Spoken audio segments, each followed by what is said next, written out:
Enxergando a Verdade Bíblica, canal voltado para compreender a verdade da Palavra de Deus.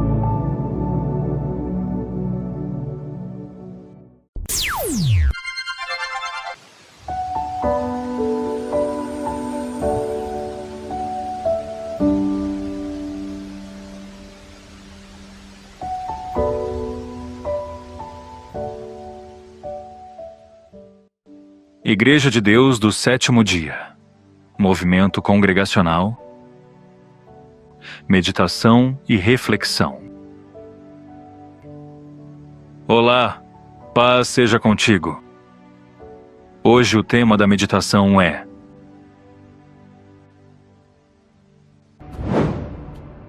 a corrida da fé, tomando posse da coroa da salvação. Texto central, Filipenses capítulo 3, versículos 1 a 21. Concluindo, meus irmãos, quanto ao mais, alegrai-vos no Senhor.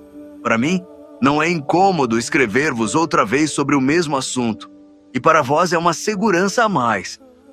Tomai cuidado com os cães, cuidado com esses que praticam o mal, cuidado com a falsa circuncisão, porquanto nós é que somos a própria circuncisão, todos nós que adoramos pelo Espírito de Deus, que nos gloriamos em Cristo Jesus e não depositamos confiança alguma na carne.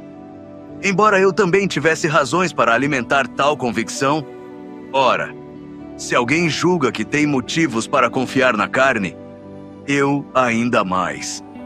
Circuncidado no 8º dia de vida, filho da descendência de Israel, da tribo de Benjamim, hebreu de hebreus. Quanto à lei, fui fariseu. Quanto ao zelo, persegui a igreja. Quanto à justiça que há na lei, irrepreensível. Todavia, o que para mim era lucro, passei a considerar como prejuízo por causa de Cristo. Mais do que isso, compreendo que tudo é uma completa perda, quando comparado à superioridade do valor do conhecimento de Cristo Jesus, meu Senhor, por quem decidi perder todos esses valores, os quais considero como esterco, a fim de ganhar Cristo, e ser encontrado nele, não tendo por mim a justiça que procede da lei, mas sim a que é outorgada por Deus mediante a fé, para conhecer Cristo e o poder da sua ressurreição e a participação nos seus sofrimentos, identificando-me com ele na sua morte, com o propósito de, seja como for a ressurreição dentre os mortos, nela estar presente.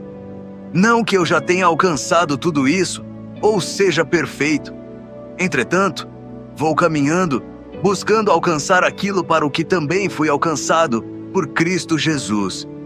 Irmãos, não penso que eu mesmo já o tenha conquistado, mas tomo a seguinte atitude, esquecendo-me das coisas que para trás ficam e avançando para as que estão adiante de mim, apresso-me em direção ao alvo, a fim de ganhar o prêmio da convocação celestial de Deus em Cristo Jesus.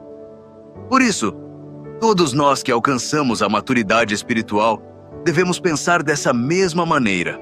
Porém, se em algum aspecto pensais de forma diferente, também quanto a isso Deus vos esclarecerá. Contudo, caminhemos na medida da perfeição que já atingimos. Caros irmãos, sede meus imitadores e prestai atenção nos que caminham de acordo com o padrão de comportamento que temos vivido. Porquanto, como já vos adverti repetidas vezes, e agora repito com lágrimas nos olhos, que há muitos que vivem como inimigos da cruz de Cristo. O fim dessas pessoas é a perdição. O Deus deles é o estômago. E o orgulho que eles ostentam fundamenta-se no que é vergonhoso. Eles se preocupam apenas com o que é terreno. No entanto, a nossa cidadania é dos céus, de onde aguardamos com grande expectativa o Salvador, o Senhor Jesus Cristo, que transformará nossos corpos humilhados, tornando-os semelhantes ao seu corpo glorioso, pelo poder que o capacita a colocar tudo o que existe debaixo do seu pleno domínio. A Epístola de Paulo aos Filipenses nos conduz a uma profunda reflexão sobre a verdadeira natureza da nossa fé. Paulo, que havia sido um dos homens mais religiosos e justos de sua época, nos apresenta uma verdade que se opõe a tudo o que o mundo e muitas religiões ensinam. A salvação não pode ser conquistada por meio de nossos próprios méritos ou esforços. No entanto, ele nos mostra que, embora a salvação seja um presente, ela exige uma resposta ativa e contínua do crente. Nesta meditação, vamos mergulhar na profunda distinção que Paulo nos apresenta, compreendendo que o nosso esforço não é para ganhar a salvação, mas para tomar posse daquilo que já nos foi dado. A palavra ganhar implica um processo de mérito, onde o indivíduo acumula créditos para receber algo. Paulo, ao chamar sua própria justiça de esterco, anula completamente essa ideia. O prêmio da salvação não é um salário por um trabalho bem feito, mas uma herança prometida que exige uma jornada para ser alcançada. O abandono do mérito humano. Filipenses capítulo 3, versículos 4 a 9. Para que possamos compreender a salvação como um presente, a primeira coisa que Paulo nos ensina é a abandonar a confiança na carne. Ele usa a sua própria vida como exemplo. Ele tinha todas as credenciais religiosas que um homem poderia desejar. Circuncidado ao 8º dia, de linhagem nobre, fariseu exemplar e irrepreensível na lei. No entanto, ele considera tudo isso como perda e esterco para o conhecimento de Cristo. A razão pela qual Paulo usa uma linguagem tão forte é para mostrar que qualquer tentativa de nos justificarmos diante de Deus por nossas próprias obras é inútil. Nossa justiça própria é manchada pelo pecado e não pode nos salvar. O único caminho para a justiça é através da fé em Jesus Cristo, que nos cobre com a sua própria justiça perfeita. A salvação, portanto, começa com o entendimento de que não podemos ganhá-la pelos nossos méritos, mas somente nos méritos do nosso Senhor Jesus, que venceu na cruz. Sendo que uma vez salvo pela graça de Deus, que nos é dada por meio da obra perfeita de Cristo, somos regenerados para viver uma nova vida, seguindo o exemplo de Jesus, na obediência e santificação. A corrida da fé, correndo para tomar posse. Filipenses capítulo 3, versículos 10 a 14. Depois de rejeitar a ideia de ganhar a salvação pelas obras da justiça, da lei cerimonial, Paulo introduz a metáfora da corrida para explicar o que é a vida cristã. Ele fala sobre correr para o alvo e tomar posse daquilo para o que foi chamado. O prêmio, a coroa, já está reservado, mas exige nossa participação ativa na corrida. O esforço não é para ganhar a salvação, mas para alcançar o prêmio que já nos foi prometido. A perseverança é a prova da nossa fé. Não é uma condição para a graça, mas a evidência de que a graça nos transformou. Se uma pessoa não está correndo, ou se para no meio do caminho, ela não tomará posse daquilo que já lhe foi prometido. A vida cristã é uma jornada ativa de fé e obediência à palavra de Deus. Isso significa que precisamos crer, arrepender, converter e seguir os passos de Jesus, seu exemplo de vida, obedecendo e guardando os mandamentos do Pai. O apóstolo Paulo deixou seu velho homem que confiava em seu mérito para seguir Jesus e receber a salvação que vem de Cristo. O alvo final: viver a nova vida. Filipenses capítulo 3, versículos 15 a 21. O alvo da nossa corrida não é apenas a salvação, mas a semelhança com Cristo. Paulo nos convida a ser seus imitadores, assim como ele imita a Cristo. Isso implica viver uma vida de santidade e obediência, separados dos inimigos da cruz de Cristo, que vivem para os prazeres terrenos. A nossa verdadeira cidadania é dos céus, e é de lá que aguardamos o nosso Salvador. O dom gratuito de Deus não nos liberta para pecar, mas para viver uma nova vida em Cristo. A vida de obediência aos mandamentos e a prática das boas obras não são um meio para a salvação, mas a expressão natural de um coração que foi transformado pela graça.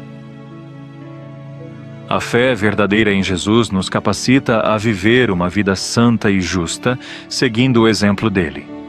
O fato de que não podemos ser perfeitos não nos dá licença para pecar. Ao invés disso, a nossa imperfeição nos lembra da nossa necessidade contínua de um advogado e do poder capacitador do Espírito de Deus. Conclusão.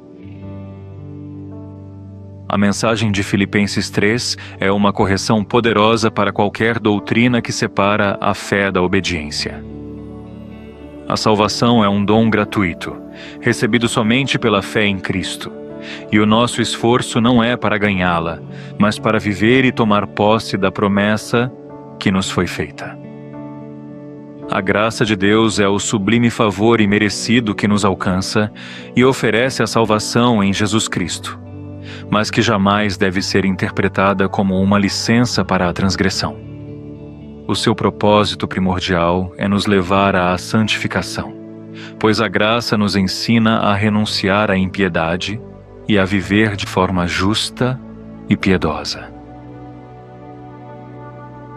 Tito, capítulo 2, versículo 11 a 12.